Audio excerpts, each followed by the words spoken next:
La comisión especial que fue designada por parte del presidente de la Asamblea Nacional, diputado Henry Ramos Ayub, acompaña a Américo Martín entonces hasta la tribuna de oradores para que ofrezca su discurso en esta sesión especial de la Asamblea Nacional con motivo de celebrarse los 205 años de la firma del Acta de la Independencia. Américo Martín saluda a algunos de los diputados a la Asamblea Nacional que se encuentran presentes en este acto. Les recordamos también que pudimos observar que además de los diputados por la Mesa de la Unidad Democrática, también estaba presente el diputado del Gran Polo Patriótico Francisco Torrealba. También hay algunas autoridades, la alcaldesa encargada del área metropolitana de Caracas, Helen Fernández, también el presidente del Colegio Nacional de Periodistas, Tinedo Guía. También nos informaron que estaba presente el rector principal del Consejo Nacional Electoral, Luis Emilio Rondón, quien entonces asistió a esta sesión especial de la Asamblea Nacional por los 205 años de la firma del Acta de la Independencia. Informaban también más temprano, cuando comenzó el acto, el secretario de la Asamblea Nacional, Roberto Marrero, que una vez que concluya esta actividad, las personas que se encuentran acá en el hemiciclo protocolar van a poder dirigirse hasta el Salón Elíptico, lugar donde se encuentra el Acta de la Independencia. Van a poder entonces asistir allá, poder ver el acta y participar entonces en las diferentes actividades que el Palacio Federal Legislativo ha programado para el día de hoy con motivo de celebrarse la independencia de Venezuela. Ya se encuentra Américo Martín en la tribuna de oradores de la Asamblea Nacional de este hemiciclo protocolar para comenzar entonces su discurso.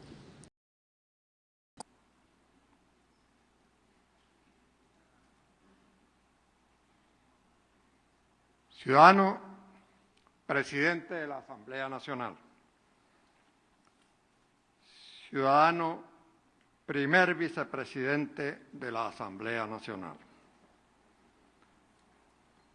ciudadano segundo vicepresidente de la Asamblea Nacional, ciudadanos diputados y diputadas de la Asamblea Nacional, representantes del honorable cuerpo diplomático acreditado ante la República Bolivariana de Venezuela,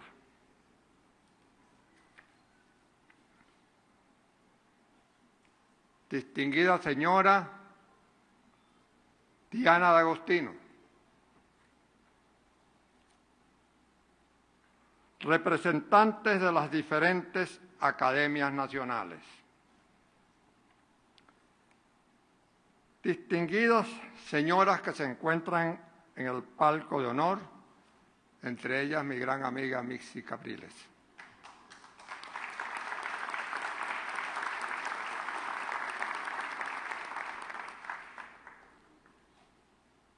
Distinguidos invitados especiales, representantes de los medios de comunicación,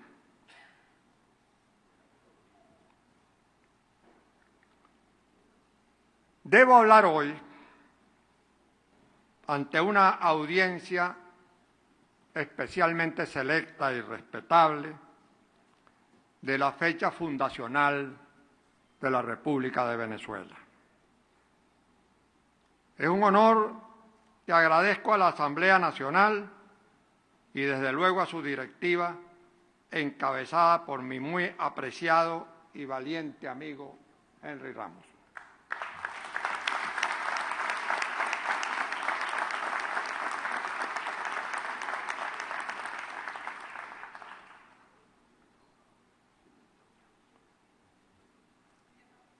Solo espero honrar con mis palabras la distinción que me han dispensado.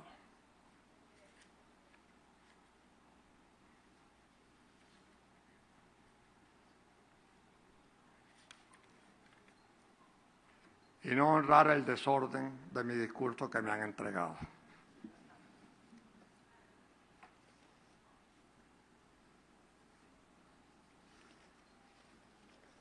Discúlpenme, pero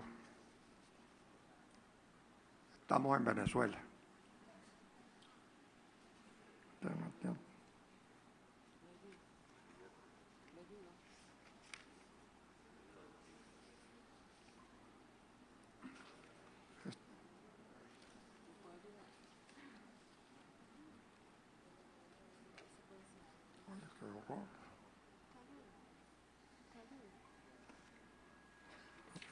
Pero es que no me puedes ayudar porque... Bueno. Muy bien, ahora sí.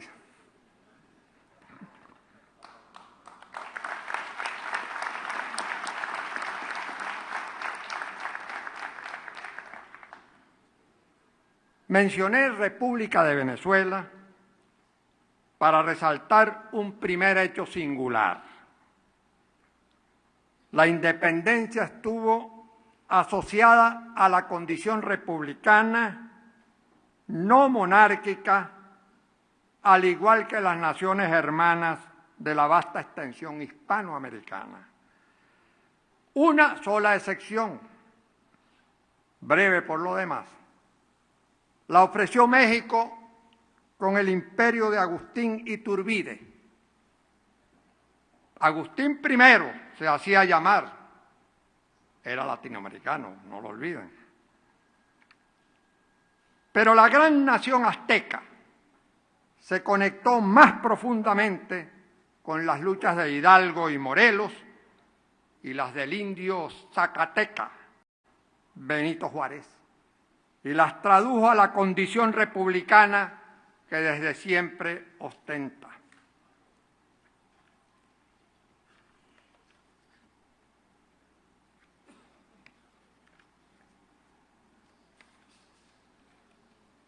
Qué horror.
Lo lamento, pero esto es un horror.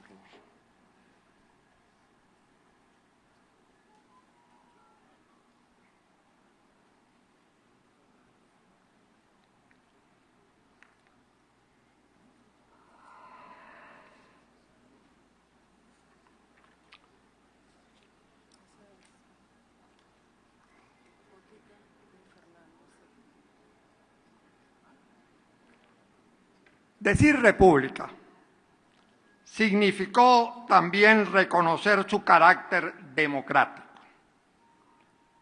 República y democracia nacen como hermanas siamesas. La República Democrática del 5 de julio, en contraste con la monarquía despótica de Fernando VII, que no era constitucional, sino absoluta, basada en el origen divino de la soberanía real y la sucesión consanguínea. Y aquí la primera gran paradoja de la Revolución de Independencia iniciada el 19 de abril de 1810.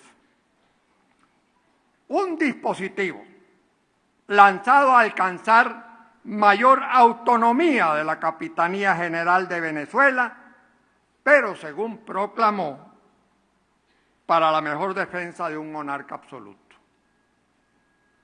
Una peculiar autonomía en marcha trepidante hacia la democracia, cuando todavía era Junta Suprema, pretendiendo al mismo tiempo defender los intereses de Fernando VII.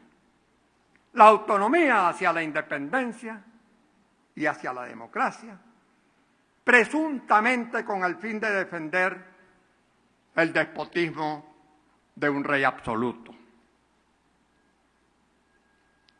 ¿Cómo creer de buenas a primeras en la sinceridad de semejante artilugio. ¿Cómo no abrigar dudas acerca de su devoción monárquica cuando la indicada Junta Suprema convocó a elecciones populares para elegir un Congreso Constituyente que se instalará el 3 de abril de 1811? ¿Qué tiene que ver el voto con la monarquía absoluta? Obviamente nada. Era pura falacia la de los integrantes del Ayuntamiento de Caracas, a los que se unieron los diputados del pueblo para conformar la Junta Suprema cuando adoptaron decisiones tan antagónicas y tan excluyentes. Digamos que al proceder de esa manera, para encarar una situación equívoca, brindaron un homenaje a la política como ciencia y arte. El oficio que, usado con sentido provechoso, humano y constructivo,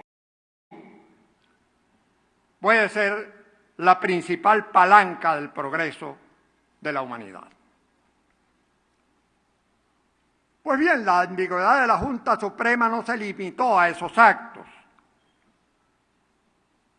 La política aconsejó a sus autores moderar sus objetivos programáticos. Dos fracasos muy recientes obligaban a la moderación, con el objeto implícito de ampliar el diapasón de sus alianzas y neutralizar cuantas resistencias pudieran.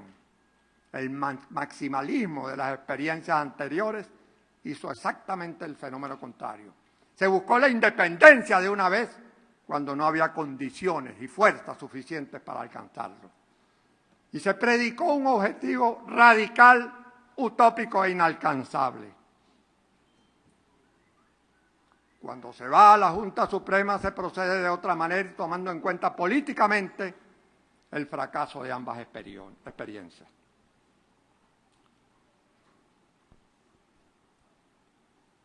El primero de esos fracasos fue la tentativa independiente de Gualí España, dirigida intelectualmente desde la prisión de La Guaira por Juan Bautista Picornell.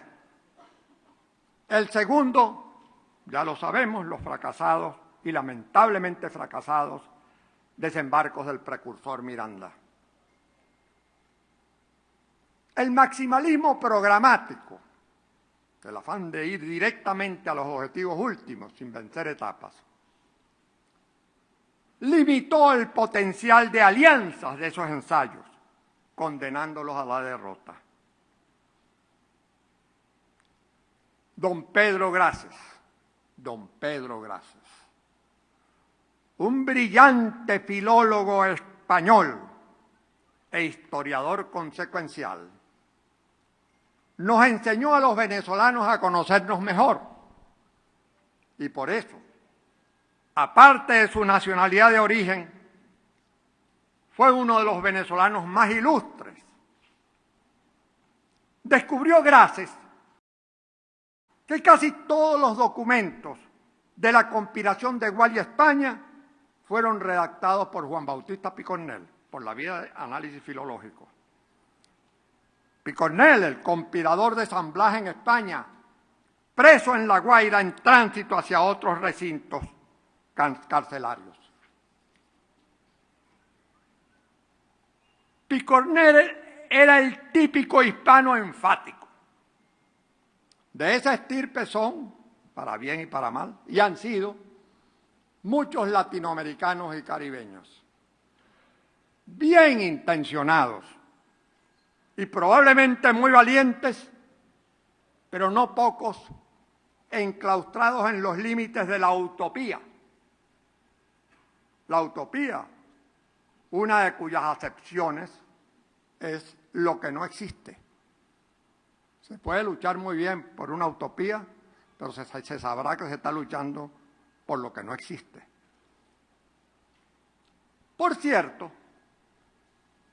Picornell no encajaría tampoco en el molde de los utópicos valientes, dado que por oscuras sendas regresará al nicho de la monarquía a ejercer los oficios más despreciables, soplón, espía, en una de esas volteretas de la cobardía que ya no nos sorprenden ni nos sorprenderán.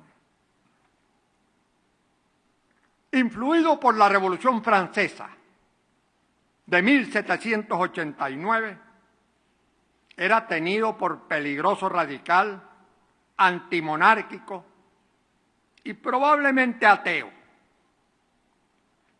Aquellos documentos que redactó, siendo social y políticamente muy avanzados para la época, estaban condenados a entrar en conflicto con cualquier clase de moderación. Porque el maximalismo y el radicalismo con frecuencia fortalecen a quien quieren destruir. En el mismo sentido obraba el ateísmo, contra el cual se activaban la Iglesia y en general la población, que era ferviente y masivamente católica. Picornell era un pensador, no era tan tonto. Tuvo en cuenta ese fenómeno religioso y de allí, para atenuar el fallido maximalismo de sus ordenanzas, lo acompañó con una inflada invocación católica, poco creíble en un revolucionario como él. Digamos que su esfuerzo, si bien sospechoso, estaba tácticamente bien encaminado, pero el poderoso factor religioso obró contra las tentativas de Gual y España y las de Miranda. Pero observen esto.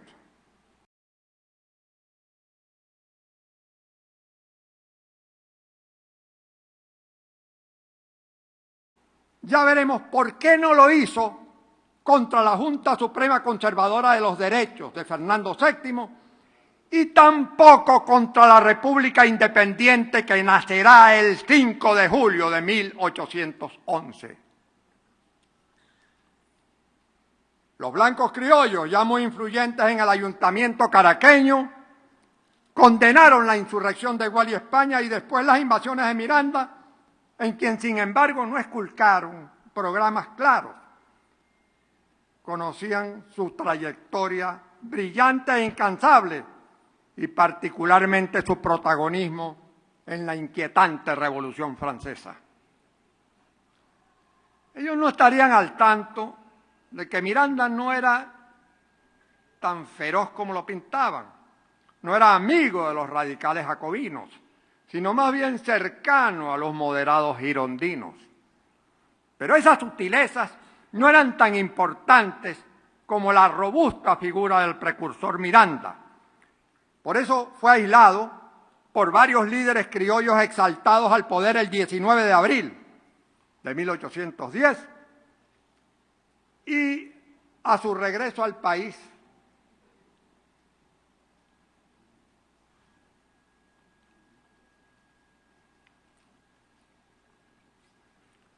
más por la presión de admiradores como Bolívar y Antonio Nicolás Briceño.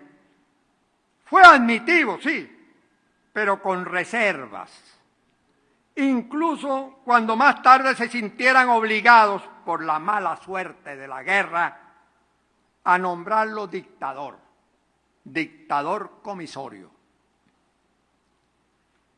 Nuestro admirado escritor Augusto Mijares, defensor excesivo de la conducción de la guerra por Miranda, afirma que el flamante dictador estaría ganando la contienda, pero el hormigueo intestino en el gobierno patriota, provocado por quienes sospechaban de su idoneidad e intenciones, hizo flaquear su voluntad. Es una opinión ilustrada, al fin y al cabo es Augusto Mijares, pero yo no la creo válida. Lo cierto es que tales experiencias echaron los cimientos para que los próximos pronunciamientos, el del 19 de abril y el del 5 de julio, se ajustaran a lo posible, y aprovecharan con audacia las oportunidades. La política, arte de lo posible, según el hábil canciller austríaco Clemens Metternich, aunque los perseverantes digan que lo que vale es que la política es el arte de lo imposible. La estrategia equívoca de la Junta, no dije equivocada, equívoca, de la Junta Suprema de 1810, manifestada en ese pendular entre la defensa en un extremo de un monarca absoluto y en el otro la convocatoria de elecciones para un Congreso Constituyente, puede explicarse igualmente apelando a razones de política, de buena y sana política, que es un oficio fundamental del ser humano, pese al desprecio que suscita en muchas almas sanas o inocentes. Hubo otra monarquía en la afirmación independiente de nuestra agobiada América, esta vez hispanolusa, la de Brasil, el 7 de septiembre de 1822, la del Grito de Ipiranga, la del imperio de Pedro I, que solo aguantó hasta su hijo y sucesor Pedro II.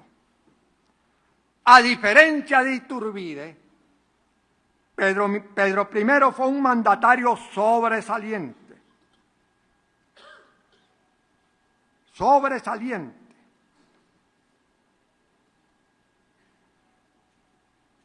Pero con una extraña mixtura de absolutismo y liberalismo. Redactor de las constituciones de aliento liberal, tanto de Brasil como de Portugal, fue un monarca absoluto, pero respetuoso del Parlamento, mucho más que otros que no son monarcas absolutos en lo formal e irrespetan al Parlamento.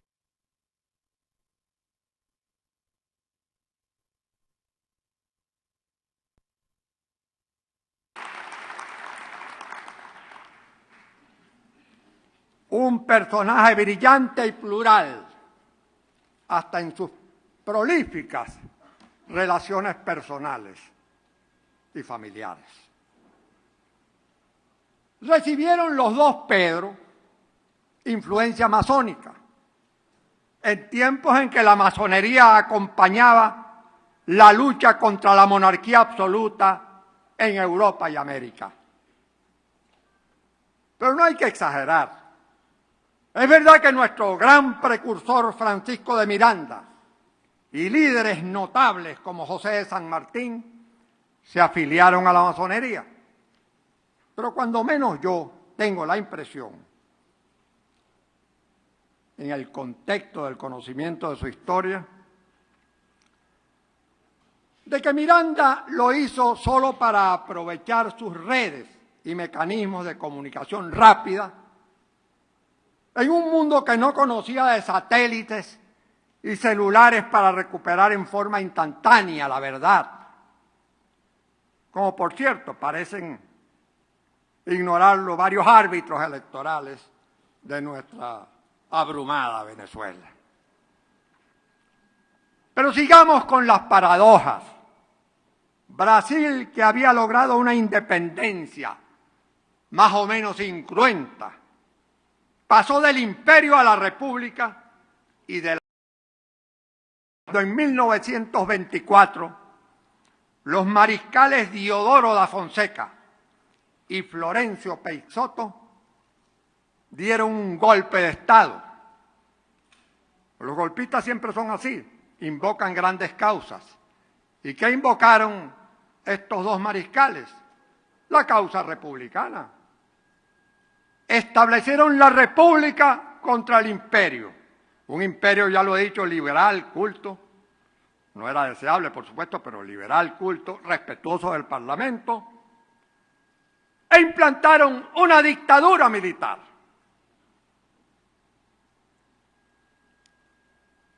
Lo que en realidad hicieron fue romper el nexo entre los conceptos de república y democracia, con el fin de implantar la dictadura militar, revistiéndola con vistosas túnicas republicanas.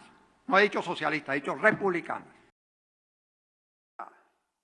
¡Viva la dictadura militar! ¿Cuántas veces presenciaremos a lo largo de la historia mistificaciones como esa? Con razón decía Maquiavelo que a los hombres, estamos hablando del siglo XVI, solo se hablaba de hombres, no de hombres y mujeres. Decía Maquiavelo que a los hombres no hay que juzgarlos por sus declaraciones de virtud. Pensemos en las frecuentes violaciones a constituciones y derechos humanos que pretenden justificarse invocando superiores principios, dogmas esmaltados o mitos deplorables. El militarismo es una ideología, no es una fatalidad metida en el ADN de los uniformados. Ha habido ciertamente militares militaristas, pero con más frecuencia hubo y hay militares civilistas, orgullosos de su profesión, su uniforme, su país y su historia. Como también hay civiles militaristas, amantes de las soluciones de fuerza y enemigos de la convivencia democrática. De modo que no quisiera que de mis palabras sobre el curso histórico de Brasil se extrajera que sea yo enemigo de los militares, cuya función considero decisiva en los términos consagrados en la Constitución y las leyes. También creo en la conveniencia de contar con una Fuerza Armada profesional muy bien preparada y dotada para el ejercicio de sus delicadas tareas. Militares, eso sí, militares civilistas, institucionalistas, listos para defender al país cuando peligren la democracia, la integridad territorial y la soberanía de la patria.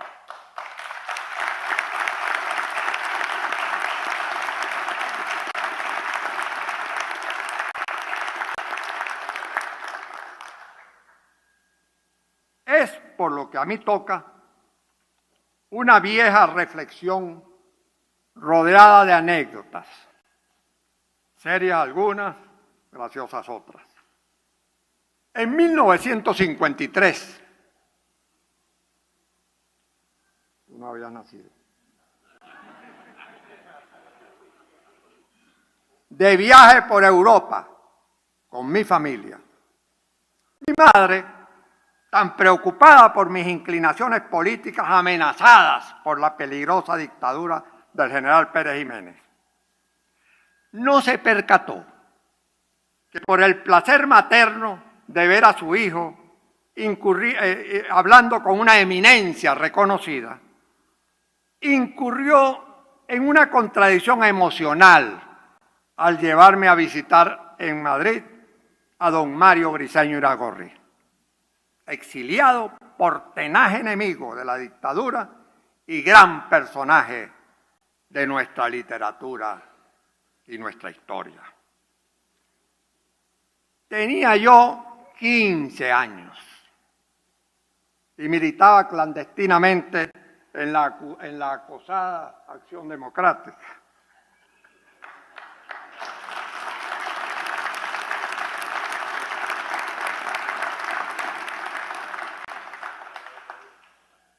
Don Mario me estimuló para que hablara,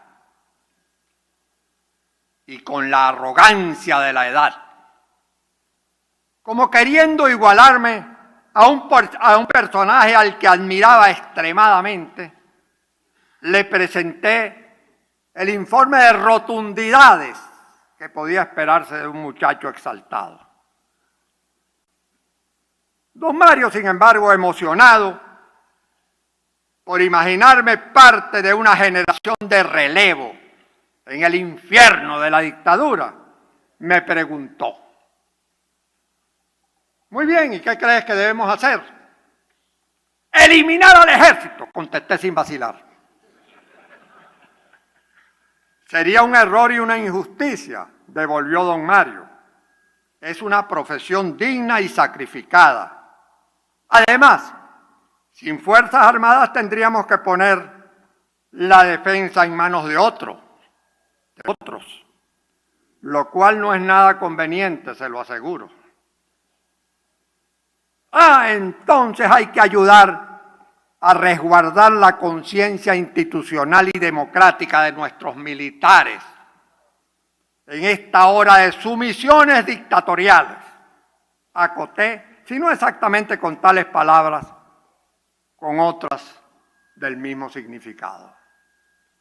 Ahí sí estamos de acuerdo, fue su conclusión, y yo inflado como un pavo. Salí de esa conversación emocionado y convencido. Puedo decir que la cabal convicción acerca de la importancia de la institución armada, institución armada, me ha acompañado a lo largo de mi vida, incluso en ciertos momentos de ella que parecieron contradecirse. Me consta que esta es también la opinión sostenida por la valiente oposición democrática de Venezuela, incluidos los 3 directivos de la Asamblea Nacional.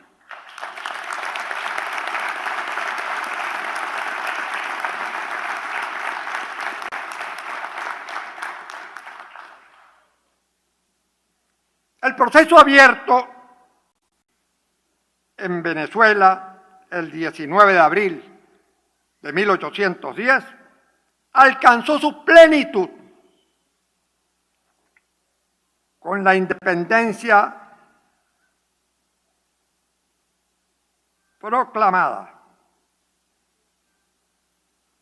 un 5 de julio, como hoy, pero 205 años atrás. Fue una floración igualmente paradójica. Vean cuántas veces he mencionado la palabra paradoja, porque así es la historia y así debe ser entendida. Fue una floración igualmente paradójica, pero agregaría, brillante y humanamente paradójica, como demostraré líneas más abajo. Fue un homenaje al oficio político, al que tanto se complacen en denostar, sin comprender su infinito valor. Permítanme en este punto una breve digresión.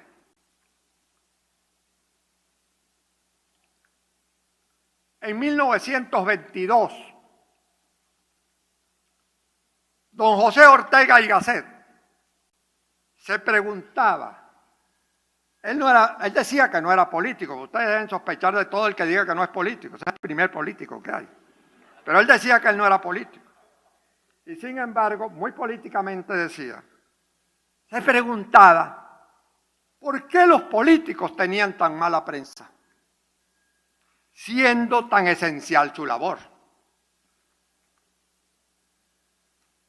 Se les condena, sobre todo a los parlamentarios, a ustedes los parlamentarios, porque la opinión general, en tiempos de desazón y crisis, tan urgida de firmezas enfáticas, consideraba signo de flaqueza y de duplicidad moral el hábito de reír confraternizar y lograr acuerdos cuando se pudiera con el adversario, al que poco antes se maltrató en inflados discursos. Sin embargo, como dicen los ingleses, the proof in the pudding is in eating, es decir, la prueba del buñuelo se hace comiéndolo.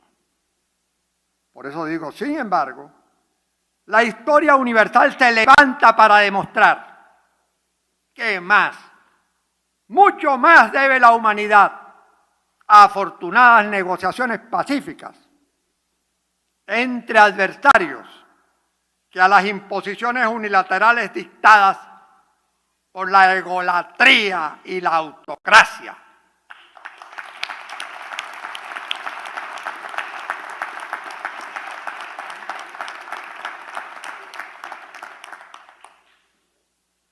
La opinión simple puede considerar prueba de firmeza no fraccionar promesas. Se han inflado los argumentos, se casan con la inflación de los argumentos y después ya no ceden. La falacia, ustedes lo saben, es terca y orgullosa. No necesito recordar a Bismarck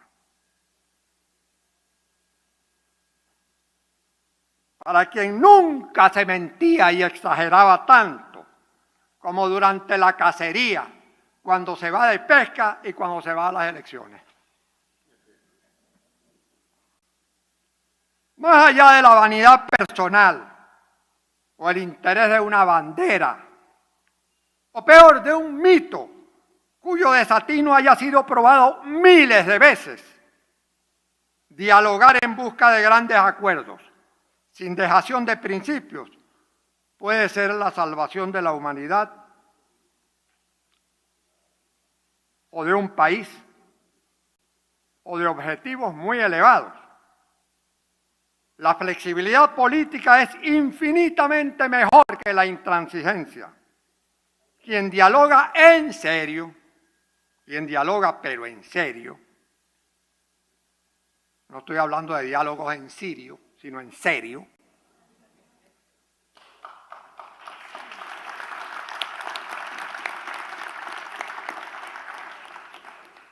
no pretenderá aplastar al otro o engañarse tratando de engañarlo. Preferirá encontrar puntos de acuerdo que, salvando lo básico de sus creencias, resuelva grandes emergencias colectivas. El interés del país no puede sacrificarse al banderizo o al orgullo personal. Si un desenlace sangriento y depredador puede impedirse mediante una negociación civilizada, es un supremo deber intentarla.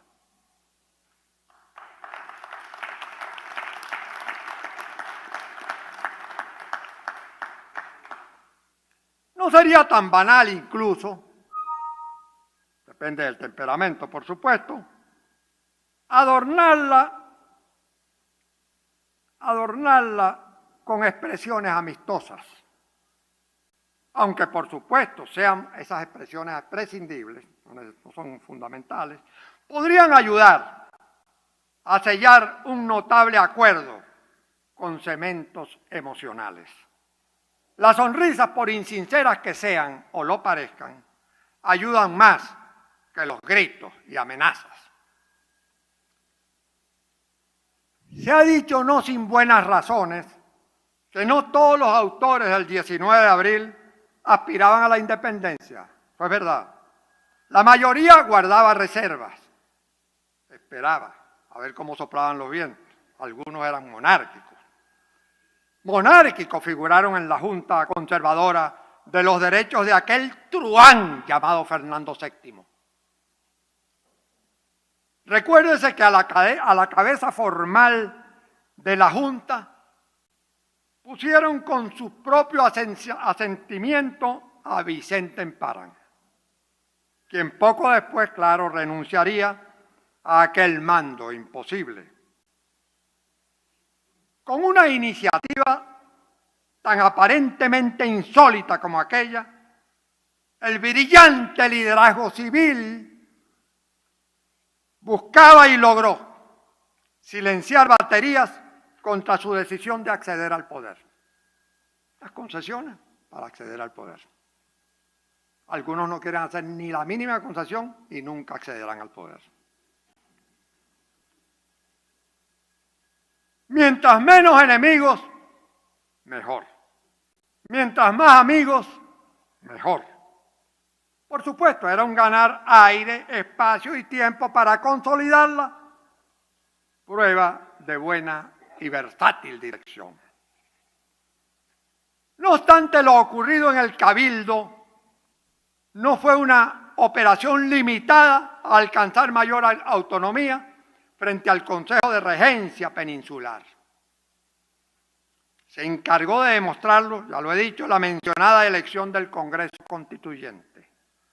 Con actos semejantes, los supuestos defensores de Fernando reconocían virtualmente que la soberanía residía en el pueblo y en modo alguno en un reino atado a la mayoría expresada en el voto, o que le tuviera tanto miedo al voto como ese rey y como otros reyes. ¿Por qué se mantuvo tanto tiempo semejante ambigüedad? Más de un año. Sin duda, para evitar la disgregación de la unidad, que había sido fundamental para vencer. Porque hay momentos de ayer y de hoy en que mantener la unidad es la premisa básica de cualquier cosa.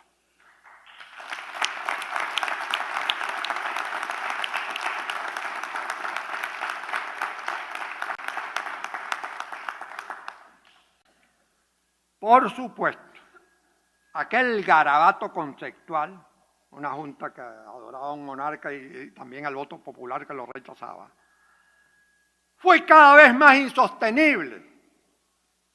Pero la junta siguió trabajando en esa forma hasta la instalación del Congreso Constituyente el 3 de abril de 1811, al que le cedió su autoridad. Eso le permitió al liderazgo avanzar con sus apoyos casi completos. Mantuvo todas sus fuerzas, pequeñas, bajas, pequeñas de pero, para adelante todos, casi completo. Como se verá más tarde en el acta de independencia, redactada por los diputados Rocio y el secretario Eznardi, que fue un documento trascendental, firmado por la casi totalidad de los constituyentes, con la sola excepción del presbítero Maya. Algunos podrán decirle, pero yo vi un Maya figurando entre los firmantes. Sí, pero no es el presbítero Maya, es otro. Maya, sin embargo, arguyó que sus electores no tenían mandato, no le dieron mandato para respaldar la independencia, sino exclusivamente para sostener las promesas para sostener las promesas de la Junta Suprema sin someterse al Consejo de Regencia de España. Pero yo acabo de mencionar a Juan Germán Rocio.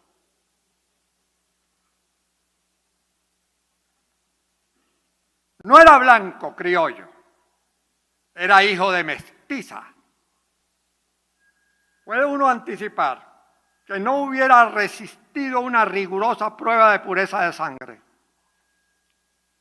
Sin embargo, por su exuberante talento, fue la figura civil dominante de aquella etapa decisiva en la historia de la Venezuela soberana, republicana y democrática que se sembró, yo diría, para siempre en lo más íntimo del alma de los venezolanos. Rocio, abogado, excelente escritor, profundo pensador y dueño de una inteligencia creativa y versátil, redactó escritos, elaboró argumentos, debatió, rebatió, convenció a más gente que nadie. Su obra más emblemática fue el triunfo de la libertad sobre el despotismo. Quien no haya tenido la fortuna de leerla, se habrá negado a sí mismo entender bien la historia fundacional del país y descubrir las raíces de ciertos mitos, luminosos como casi todos los mitos, pero falsos y contraproducentes. ¿Por qué, no obstante, son tan pocos los que conocen sus aportes intelectuales y políticos? Sencillamente porque el proceso que va entre el 19 de abril de 1810 y el 5 de julio y 21 de diciembre, cuando se aprobó la Constitución de 1811, fue conducido maravillosamente por los civiles.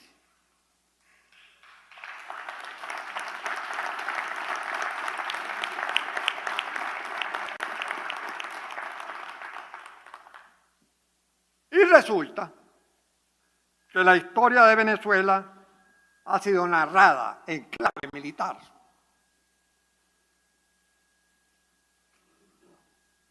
No es culpa de Bolívar, ni de los grandes líderes militares con sus enormes y justificados méritos. Es culpa de quienes desde el siglo XIX se asumieron sus albaceas, sus herederos, sus hijos, sin que nadie los nombrara para eso, con el fin de adornarse con plumas ajenas. Y ciertamente nuestro país fue asolado en la época de la independencia. Ninguna otra de las naciones hermanas vertió tanta sangre como la derramada aquí. Y en compensación, si es que hubiera compensación para tanto dolor y sufrimiento, el libertador Bolívar, el precursor Miranda y Andrés Bello, el libertador espiritual de la naciente América hispana, dicho sea otra vez, tuvimos que esperar la opinión de este hombre, dicho sea otra vez, con la ayuda intelectual de don Pedro Grases, quien nos enseñó a querer y a comprender a Bello, que estaba hundido en la ignominia por la mediocridad gobernante.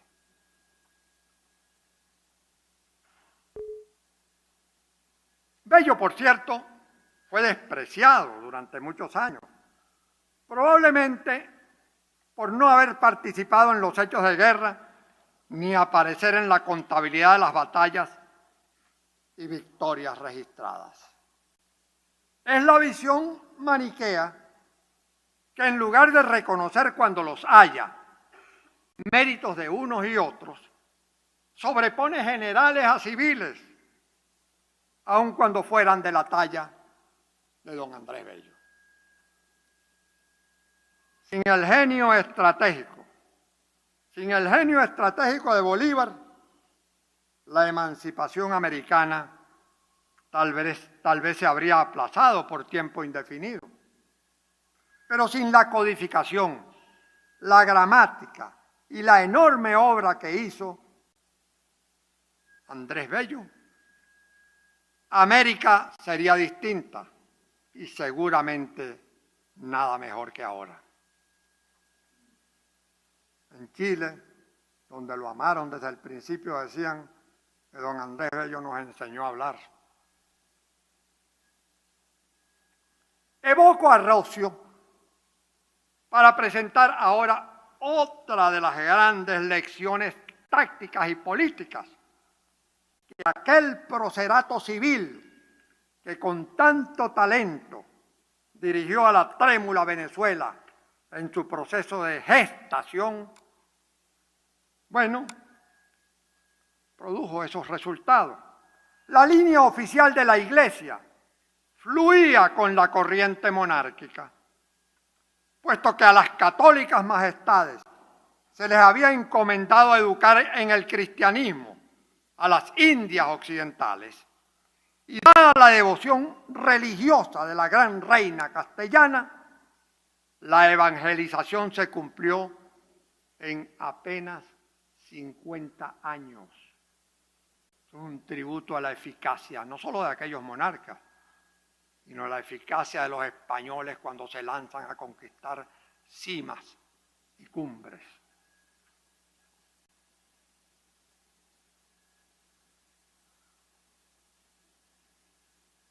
En la misma línea, bueno, digamos que Isabel había adoptado el punto de vista de los presbíteros y letrados más avanzados de rechazar la idea racista de la condición no humana de las comunidades precolombinas.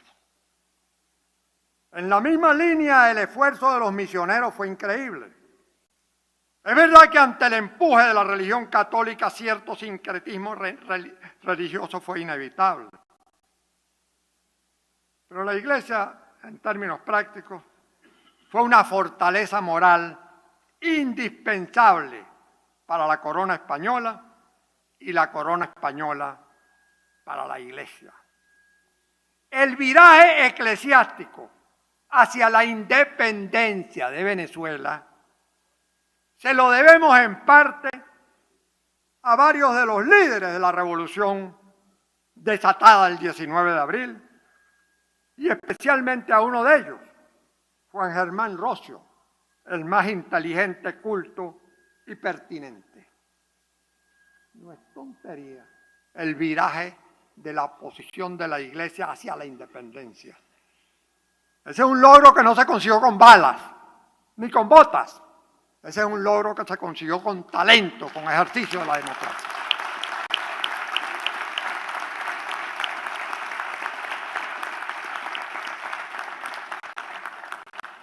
Pero dije que Rocio era culto y pertinente. ¿Por qué pertinente? Bueno, porque casualmente era un devoto del catolicismo él, un teórico, la pieza clave para convencer a la Iglesia y a la mayoría cristiana de que la independencia republicana no debía ser tomada como maldición satánico, sino como la verdadera esencia del pensamiento cristiano. Eres católico.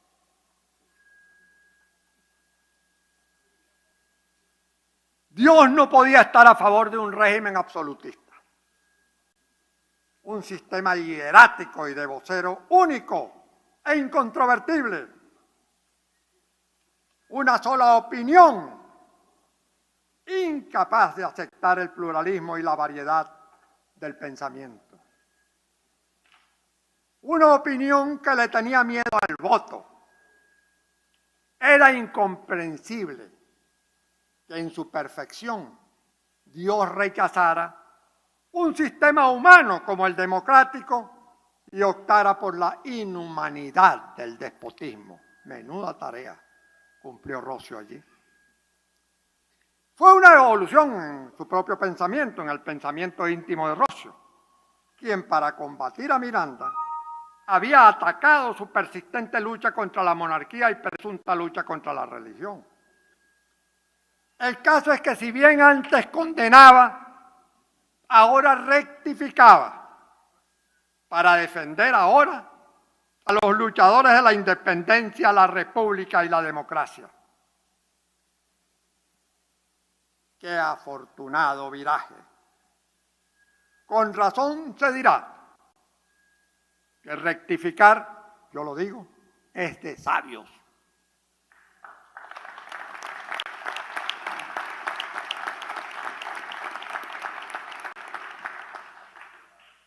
Políticamente ese logro, yo siempre le hago homenaje a la política y recuerdo sus éxitos, porque pasan por debajo de la mesa porque no son relumbrantes, son efectivos. Políticamente ese logro fue extraordinario. En el seno mismo del Congreso Constituyente, instalado el 3 de abril de 1811, había un grupo de presbíteros presuntamente vinculados al arzobispo Coll y Prat, que según habrían formado un partido eclesiástico para defender la monarquía y la religión. Nuestro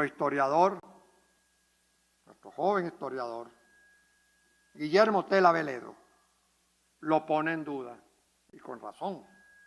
Al final, el supuesto partido tomó el camino de la independencia.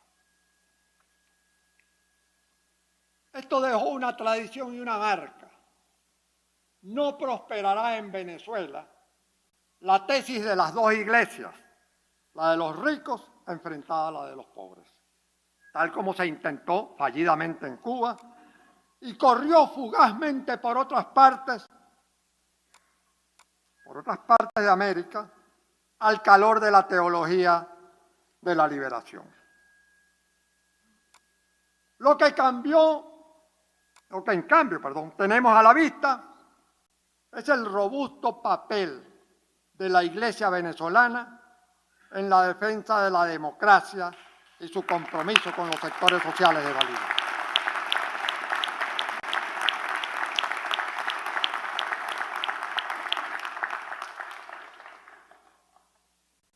La pastoral de Monseñor Arias Blanco, el 1 de mayo, no es casual que fuera el 1 de mayo de 1957, fue una vibrante campanada en la ofensiva final contra la dictadura del general Pérez Jiménez. Si ahora la recuerdo, pastoral, con calor y afecto, es solo para resaltar el valor genuino de las amistades que he contraído con muchos sacerdotes de la jerarquía católica, cuyos valientes pronunciamientos valoro altamente, lo mismo que artículos de sus estupendos escritores. En esa misma lucha, por cierto, encuentro escritores y amigos judíos, evangélicos y musulmanes. Todos ellos me parece que son de la estirpe de Juan Germán Rossio. Desde 1810 se fue estructurando la necesaria unidad nacional con participación de las mayorías influyentes de la época. Fue el paso previo al salto esclarecedor hacia la emancipación plena y formal que se declarará el 5 de julio del siguiente año.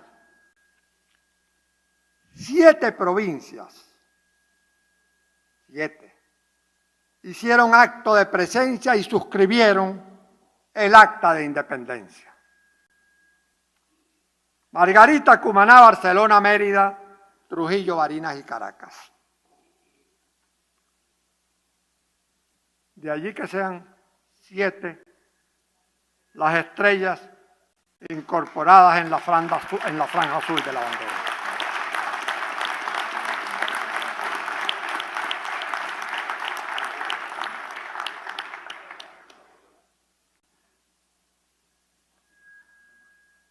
Espero que me sigan aplaudiendo lo que voy a decir.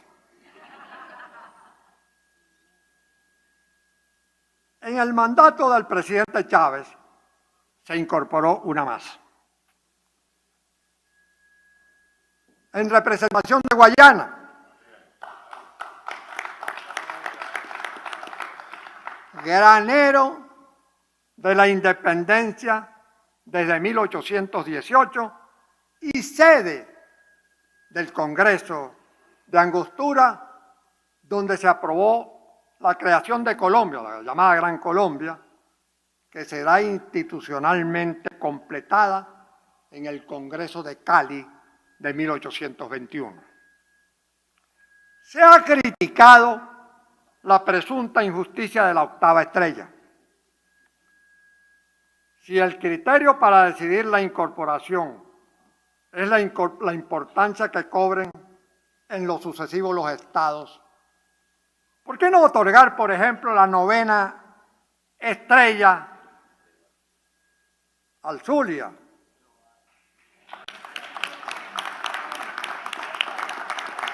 Fortaleza económica del país.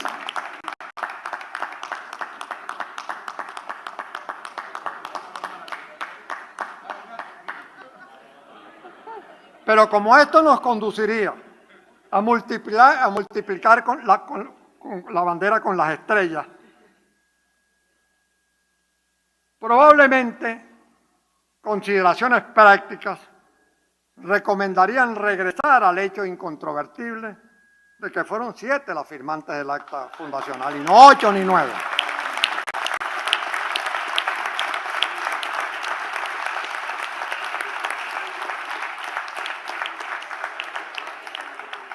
Me aparto del protocolo un momento para decir que Omar Barbosa no aplaudió esto último. Creo en todo caso que debe compulsarse la opinión de la Academia de la Historia y la brillante historiografía crítica que se expande en Venezuela. Pero por mí, dejaría las cosas tal cual.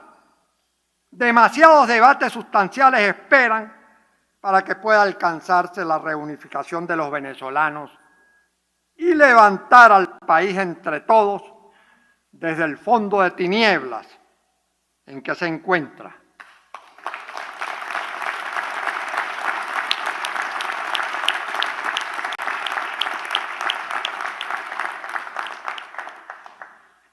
Entendernos para lo básico me parece esencial. Perdernos en discusiones para mí escasamente importantes sería lamentable. Ahora, puedo estar equivocado, lo reconozco. Nuestra vecina hermana, la República de Colombia, tiene un origen histórico muy similar al de Venezuela. Similar, común. ¿Qué más decir? Cada una de sus generaciones ha sido abatida por la violencia desde la fundación del Partido Liberal por Ezequiel Rojas en 1846 y el Conservador por Mariano Ospina Rodríguez y Eusebio Cano en 1849. Más de 150 años después,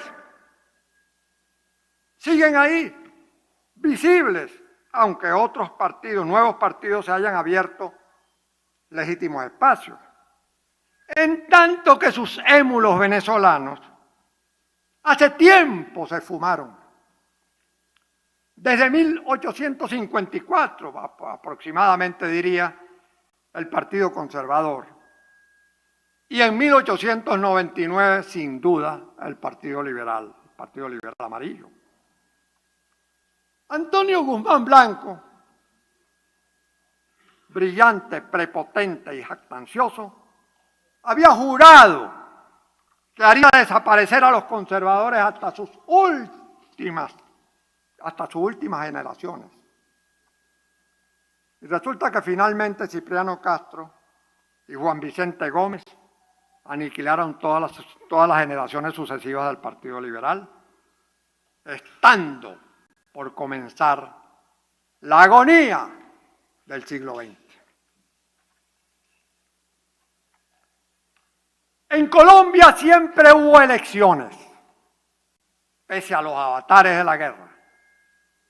En Venezuela fueron interrumpidas o trampeadas demasiadas veces. Quiere decir que la estabilidad institucional colombiana ha sido más consistente que la de Venezuela y a través de ella se han resuelto o estarían por resolverse, ojalá lo logren, tragedias terminales sin perder la institucionalidad.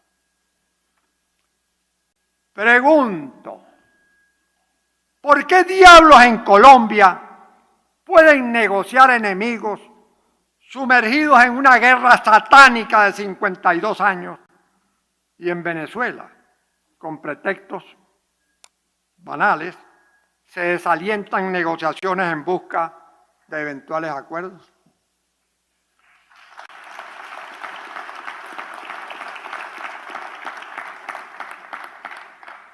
Naturalmente, hay diálogos serios y diálogos poco serios. Los primeros son necesarios e inaplazables. Los segundos, inaceptables.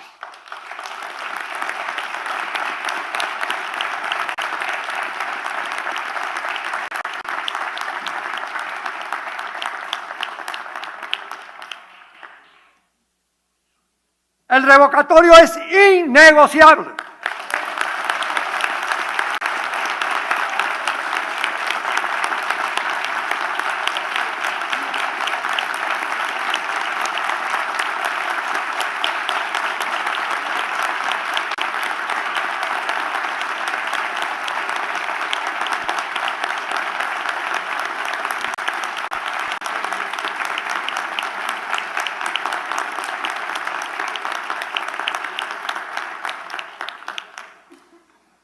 No solo porque se trata de un derecho constitucional, sino porque después de la luz de firmas, le pertenece a quienes lo suscriben, no a los promotores iniciales. Vayan a entenderse uno por uno con millones de venezolanos que lo respaldan.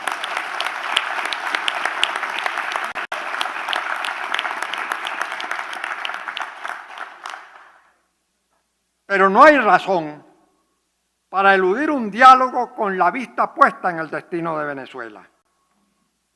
Alguna vez alguien dijo, no recuerdo quién, que nunca hablaría con apátridas y burgueses. Nunca se sentaría a negociar con apátridas y burgueses.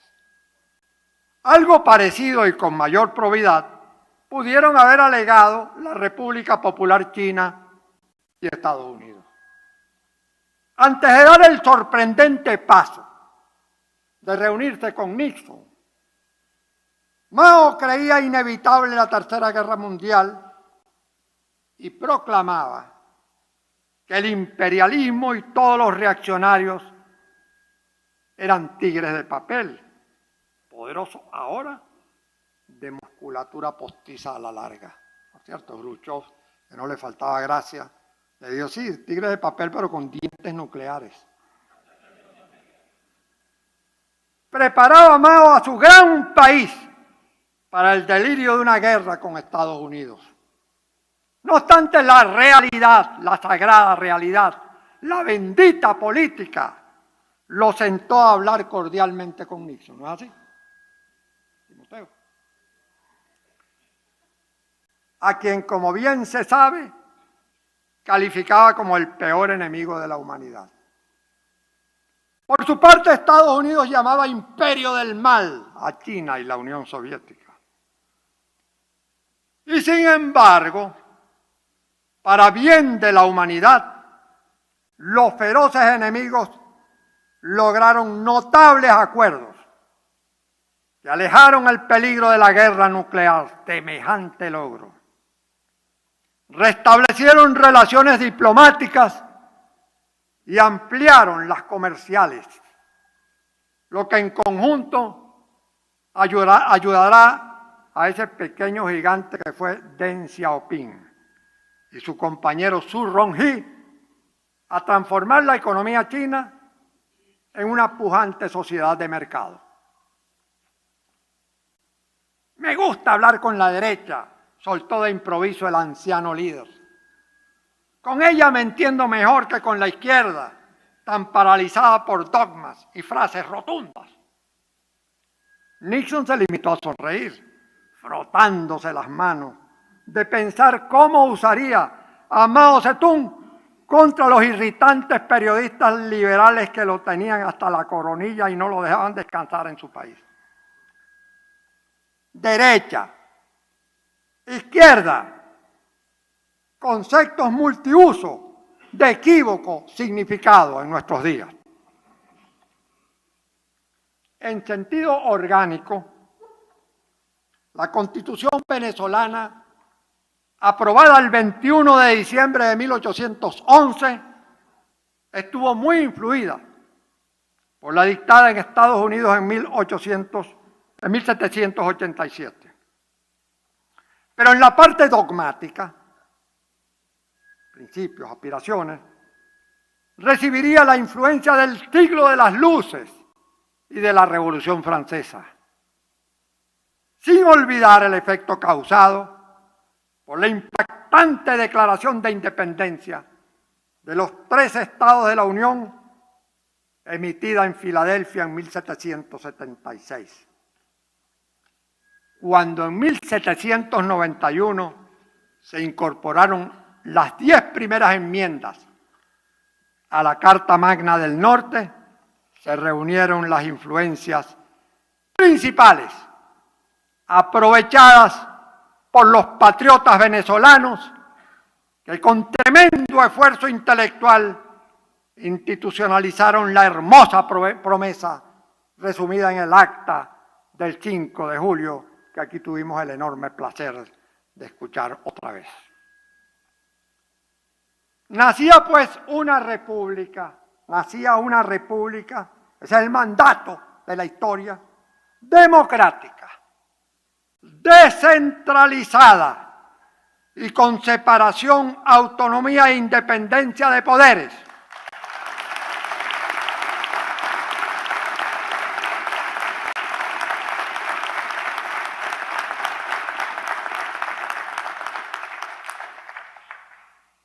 Una nación respetuosa de la voluntad soberana, creyente en la alternabilidad. Una nación en la que domina el principio de legalidad. Todos estamos sometidos a la ley, comenzando por la más alta cumbre presidencial hasta el ciudadano más humilde. Y por ende, todos los funcionarios, sin excepción, responden de sus actos, política, civil, penal y administrativamente.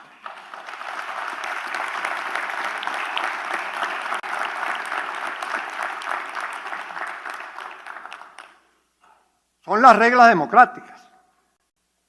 Son las reglas democráticas. Por ser el órgano encargado de dictar la ley, la Asamblea Nacional es el poder más importante.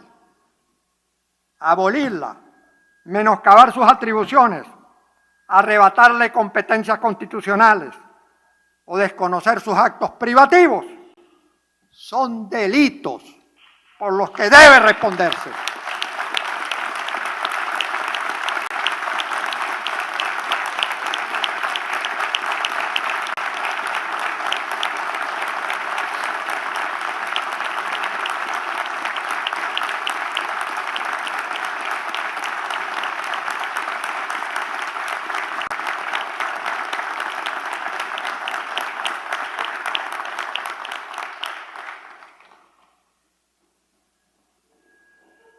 Pero añado,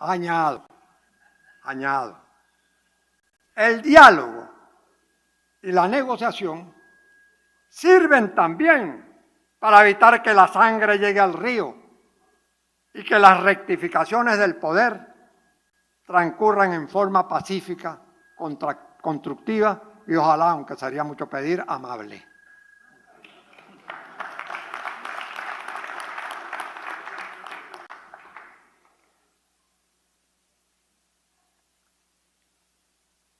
Creer en elecciones implica aceptar las consecuencias de la victoria y la derrota.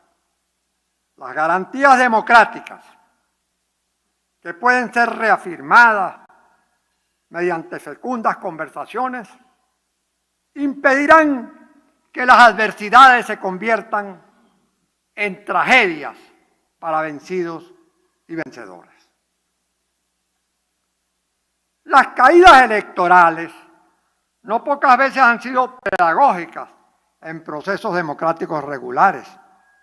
Cuando militaba en partidos siempre era derrotado y siempre estaba estudiando. ¿Por qué?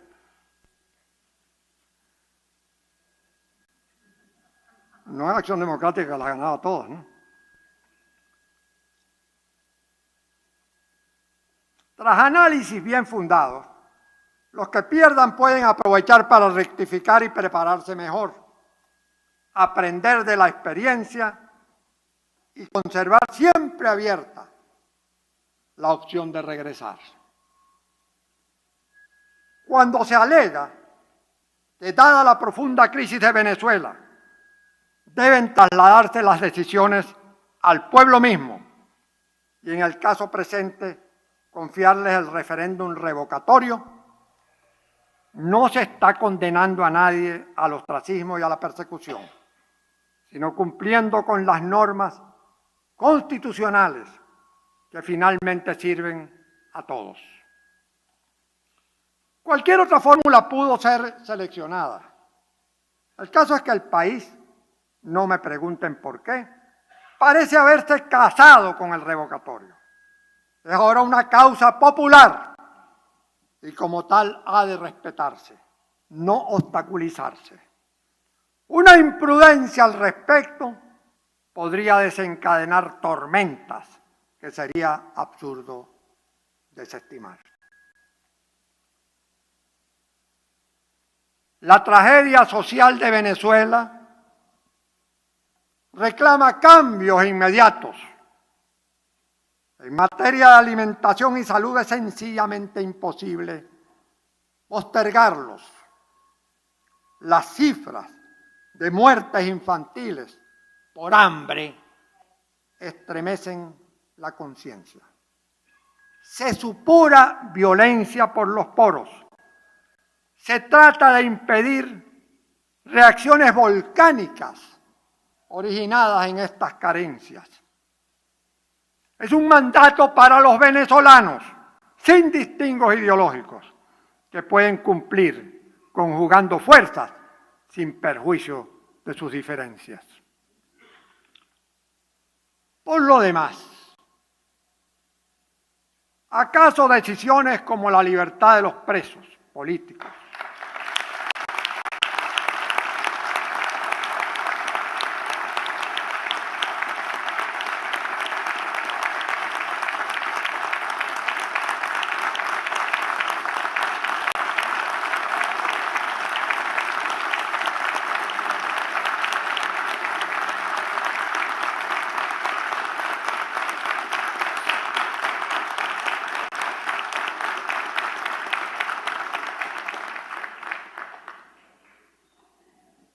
decisiones como la libertad de los presos políticos no pueden emanar unilateralmente del gobierno sin la pretensión de someterlas a la condición de sacrificar derechos constitucionales?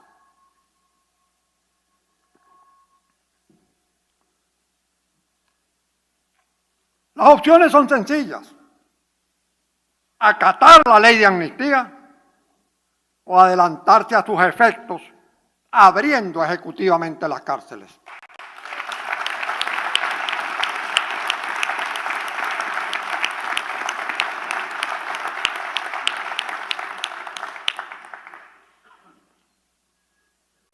El retorno de los exiliados y de los compatriotas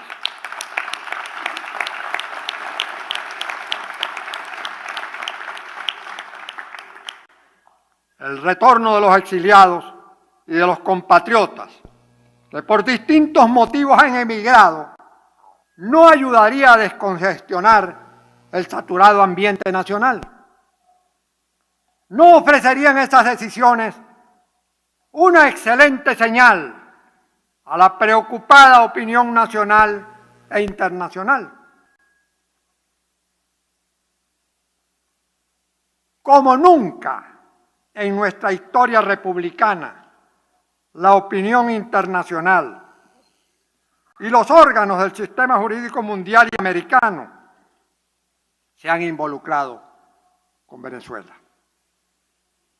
Es un síntoma de la profundidad de la crisis y también una garantía de que ni uno ni otro se librarán a superarla, aniquilando al adversario. Cascos azules no hay sino en las Naciones Unidas. Es una fantasía imaginar tropas de las que carece enviadas o autorizadas por la OEA. La Carta Democrática Interamericana fue muy bien recibida en América y el mundo.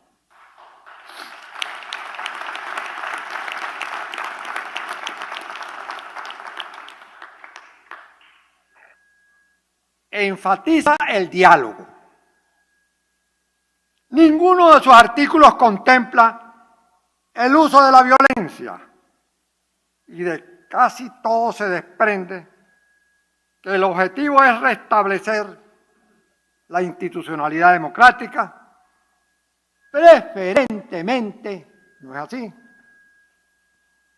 Preferentemente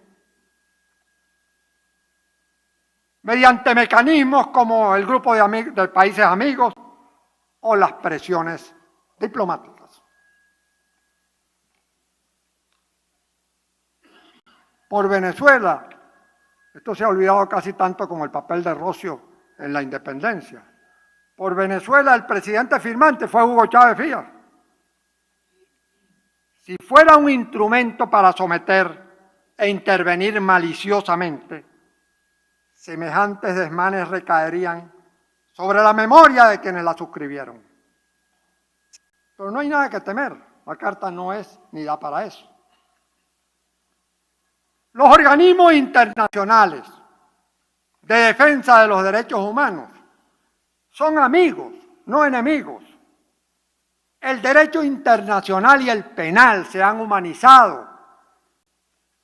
La poderosa expansión de las organizaciones defensoras de los derechos humanos y de esta misma noble causa, la causa de los derechos humanos, son fenómenos auspiciosos, abrigos adicionales contra el maltrato de la libertad, donde quiera que clave sus uñas, sus garras, sus pezuñas.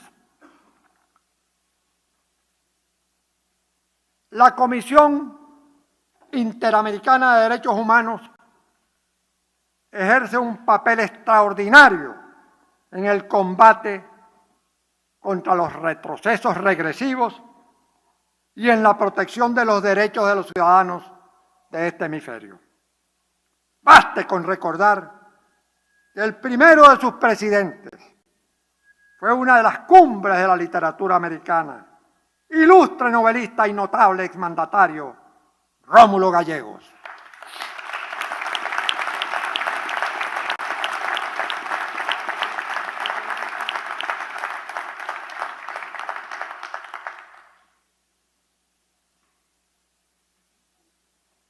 El 5 de julio, ya voy llegando al final, el 5 de julio no puede ser una fecha dirigida a fomentar la división, sino a favorecer el reencuentro y la confluencia. Siempre en el marco del pluralismo. El 5 de julio pertenece a todos, no a una sola parcela. Es por lo tanto patrimonio de los venezolanos y de la plenitud de las corrientes del pensamiento. En ese elevado sentido, lo he invocado hoy ante esta augusta Asamblea Nacional y sus excelsos invitados. Nos reúne el deseo de paz. El programa de la paz debería ser el destino de un diálogo que no eluda temas ni los trate como armas de agresión. La guerra, al fin y al cabo, no sirve a nadie o termina no sirviendo a nadie. Déjenme concluir. Y lo haré con una cita del más grande de los humanistas del siglo XVI. Lo que no es poco decir, tratándose del siglo del Renacimiento, todavía el de Leonardo y Miguel Ángel. Me refiero al gran holandés Erasmo de Rotterdam, quien nos dejó esta frase para el bronce: dulce velum in expertis, que cómoda y muy libremente traducida al español significa: la guerra solo le gusta a quienes no la han experimentado. Muchas gracias.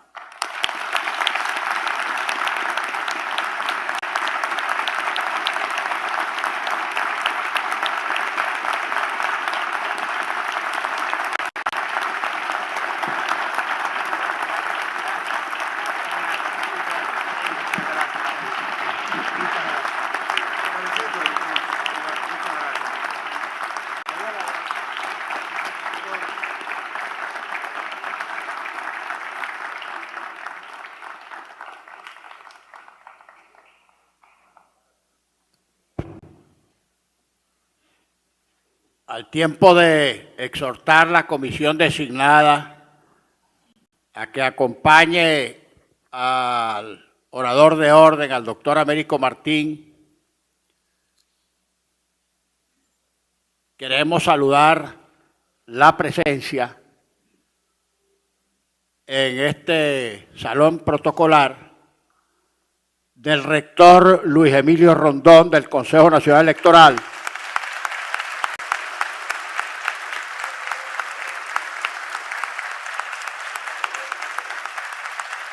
de la doctora Isabel Carmona, presidenta de Acción Democrática,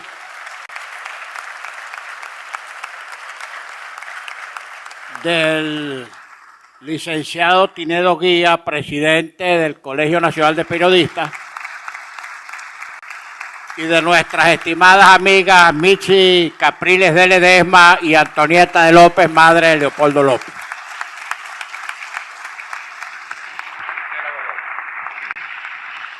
Está también con nosotros la doctora Marisela Godoy, magistrada del Tribunal Supremo de Justicia.